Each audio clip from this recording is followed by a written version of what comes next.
Today we are taking a quick walking tour of the 1998 Carver 326 motor yacht Port-O-Vino, as her owner operates her here at Marbella Condos in Destin, Florida.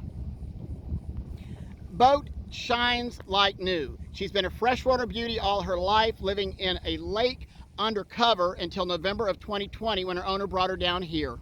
Since he's looking to move up to a sport fish, he's sacrificing his baby. Boat comes with just over 800 hours, risers and manifolds 2017, water pumps November of 2020. She has a generator, air conditioning, radar. Boat is ready to go.